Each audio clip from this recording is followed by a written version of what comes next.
से अरविंद केजरीवाल जी को उन्होंने गिरफ्तार किया हुआ है, उनके खिलाफ कोई भी सबूत नहीं है। ये बहुत दुर्भाग्यपूर्ण है। मैडम अब तो विपक्ष मजबूत है, जब विपक्ष मजबूत नहीं था तब भी ये कहते थे बल गला रहा है। अरे बल गला कैसे रहा है उसका बताओ ना कारण आप। राजभर का एक राजभर को जानते हो, ओम प्रकाश राजभर, उनका विधायक खुलेआम कह रहा है कि मैंने 40-40 बच्चे पास कराए हैं। मैडम जिस एजेंसियों को देश की रक्षा करने के लिए बनाया गया था, आज पूरे देश के सामने वही एजेंसियां भ्रष्ट हो गई है।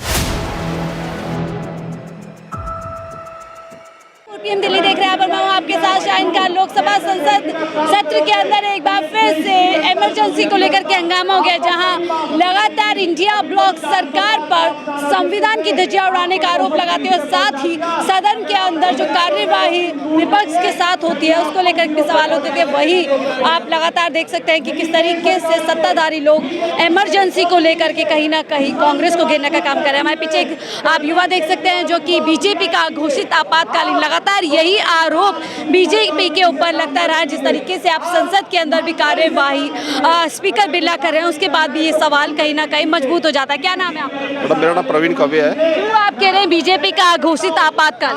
हाँ तो मैडम दूसरों पे आरोप लगाते हैं। 2014 से जीतने के बाद जिस प्रकार से इन्होंने एजेंसियों का दुरुपयोग किया है, जिस प्रकार से न्यायपालिका पर दबाव बनाया है, आप बहुत अच्छे से जानते हैं। इनके जो पहले कानून मंत्री थे उनको इसी दबाव के कारण इनको हटाना पड़ा था। तो ये देश लोकतंत्र से चलता है, देश संविधान से चलता है। भारतीय जनता पार्टी का कोई दबाव ना ये देश सहन करेगा, ना संविधान सहन करेगा, ना ये लोकतंत्र सहन करेगा। जिस प्रकार से अरविंद केजरीवाल जी को उन्होंने गिरफ्तार किया हुआ है, उनके खिलाफ कोई भी सबूत नहीं है। ये बहुत दुर्भाग्यपूर्ण है। ठीक है, आप संविधान की बात करें, हमने देखा कि किस तरीके से स्पीकर बिरला संविधान की शपथ जब लेते हैं शशि थरूर, तो कहते हैं कि संविधान, तो क्या संविधान के खिलाफ भारतीय जनता पार्टी काम कर रही है? डेफिनेटली कर रही है।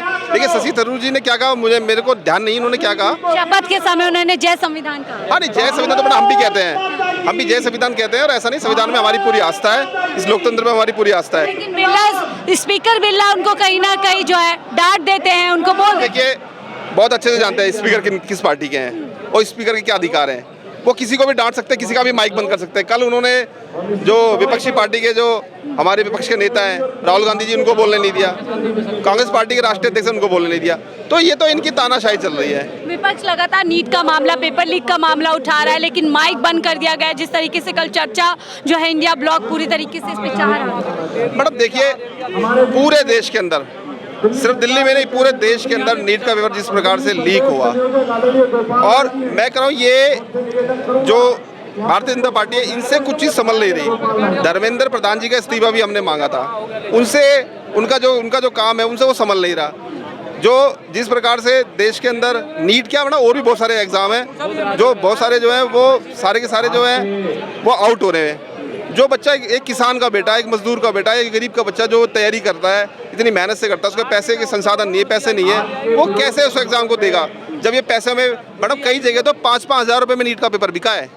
और जो धनाढ़ लोग हैं, जो पैसे वाले लोग हैं, उन्होंने लाखों रुपए में खरीद लिया। मैं तो कहता हूँ न्याय, इसके अंदर जो है हमारी न्यायपालिका है, जो हमारा जो न्यायालय है, उसको संज्ञान लेना चाहिए, इसकी कमेटी बनानी चाहिए। इनके तहत कमेटी नहीं बनानी चाहिए, इसमें न्यायालय के जो उच्च न्यायालय के जो हमारे जस्टिस हैं उनके माध्यम से कमेटी बनानी चाहिए, और दूध का दूध और पानी का पानी होना चाहिए। इंडिया ब्लॉक के नेता राहुल गांधी जो है सदन के अंदर जो है चर्चा चाहते हैं, लेकिन माइक बंद कर दिया जाता है। लेकिन उधर धर्मेंद्र प्रधान कह रहे हैं कि जो विपक्ष है वो कहीं ना कहीं छात्रों को बरकरार रहा है, उनको बहका रहा है। हम लोग संवेदनशील हैं। मैडम अब तो विपक्ष मजबूत है, जब विपक्ष मजबूत नहीं था तब भी ये कहते थे बल गला रहा है। अरे बल गला कैसे रहा है उसका बताओ ना कारण आप। इन्हीं की सहयोगी पार्टी राजभर का एक, राजभर को जानते हो, ओम प्रकाश राजभर, उनका विधायक खुलेआम कह रहा है कि मैंने 40-40 बच्चे पास कराए हैं। उस पर कोई कार्रवाई नहीं है, उस पर कोई मीडिया नहीं दिखा रही है। अरे गिरफ्तार करना तो उसको करो ना। नीट का इतना बड़ा एग्जाम, उसमें इतना बड़ा पेपर लीक हुआ, उसके लिए कोई जांच नहीं,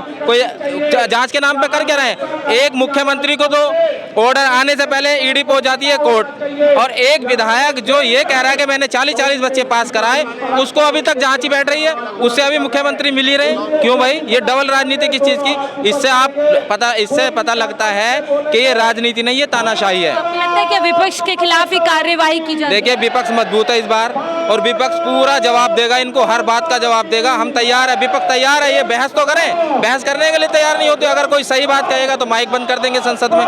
ये किस तरीके की तानाशाही है? आपके एमपीज ने भी मुर्मू का जो उनका जो संदेश था उसका बॉयकॉट किया क्योंकि वो चाहते थे ईडी सीबीआई के दुरुपयोग पर चर्चा हो। बिल्कुल सीडी और सीबीआई का दुरुपयोग हो रहा है और बहुत बड़े स्तर पे हो रहा है। आप मुझे बताइए, क्या बीजेपी में कितने नेता ऐसे हैं जिन्होंने घोटाले किए हैं? आप मुझे बताइए कितने नेता हैंड टू हैंड अरेस्ट हुए हैं? कितनों पे ईडी कोर्ट में पहुंची है? कितनों को कोर्ट में जमानत होने से पहले सीबीआई ने अरेस्ट किया है? एक नेता का नाम बता दीजिए। और इतने बलात्कारी से लेकर भ्रष्टाचारी तक बैठे हैं, लेकिन कोई जवाब नहीं इनके पास। सिर्फ जवाब है तो विपक्ष का नेता जो उभरेगा उसे उठाओ, जेल में डाल दो। ईडी से बचे तो सीबीआई, सीबीआई से बचे तो ईडी। ये क्या ड्रामा रखा है देश में? इस ड्रामे को खत्म करना होगा। जैसे आप कह रहे हैं कि विपक्ष मजबूत स्थिति में है, जिस तरीके से कल राहुल गांधी ने बोला माइक, क्या अब सरकार गिरती हुई नजर आएगी तमाम मुद्दों? बिल्कुल गिरनी चाहिए। देखिए, ये सोचना चाहिए, नीतीश बाबू को भी बिहार में भी पेपर लीक हुए हैं। आपको पता हो तो बिहार में भी पहले पेपर लीक हुए हैं और अब एक परीक्षा थी टीचर वाली, वो रद्द कर दी गई है। तो इनको दोनों को सोचना चाहिए, चंद्रबाबू नायडू और नीतीश कुमार को, कि ऐसी भ्रष्टाचारी सरकार के साथ हम खड़े हैं, हमें खुद हट जाना चाहिए।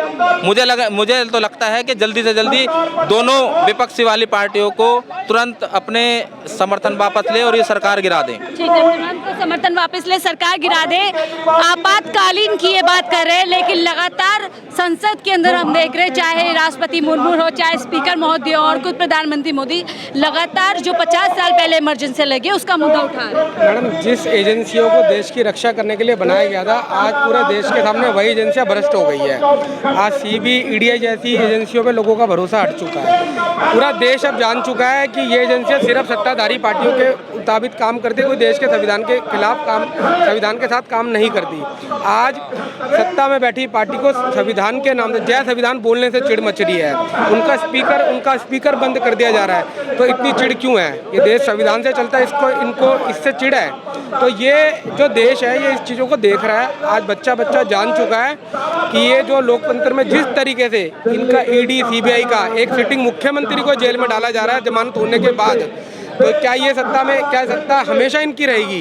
एक दिन इन्हों को भी विपक्ष में बैठना है। इनको ये चीज़ जाननी चाहिए कि देश की एजेंसियों को इस तरीके से बदनाम ना करे। आज पूरा देश का इस पर विश्वास उठ। स्पीकर महोदय जो संविधान के ऊपर आपत्ति जताते हैं, लेकिन वही एक उनके भाजपा के जो एमपी हैं वो शपथ लेते हैं जय हिंदू राष्ट्र के नाम। जय हिंदू राष्ट्र की जो इन्होंने हिंदुत्व की जो बात करी थी, अब तो उनको भी गाली दे रहे हैं। अयोध्या लीक हो गया, नीट लीक हो गया, ठीक है, पूरा देश लीक हो गया, तो अब तो ये उनको भी गाली दे रहे हैं, हिंदुओं को भी गाली दे रहे हैं। तो इन पे भरोसा हम किसी तरीके से लोगों को है ही नहीं। आज जिस हिंदुत्व में बोलते थे, इन्होंने तो जय श्री राम बोलना बंद कर दिया, तो जय जगन्नाथ बोल रहे हैं। तो इन पे कोई भरोसा नहीं है देश में। भरोसा नहीं कर सकते। संसद के अंदर 240 के साथ बीजेपी एनडीए सरकार में है, लेकिन अभी भी उसी तरीके की बातें हैं, संविधान के खिलाफ खड़े नजर आ रहे हैं और संविधान के खिलाफ जो है कार्रवाई देश के अंदर। मैडम, सबसे पहले तो मैं आपके चैनल को बहुत पसंद करता हूँ, क्योंकि और जो चैनल है, मैं नेशनल टीवी तो देखते नहीं हूँ, नेशनल चैनल नहीं देखने बंद कर दिया है। क्यों नहीं देखते? अरे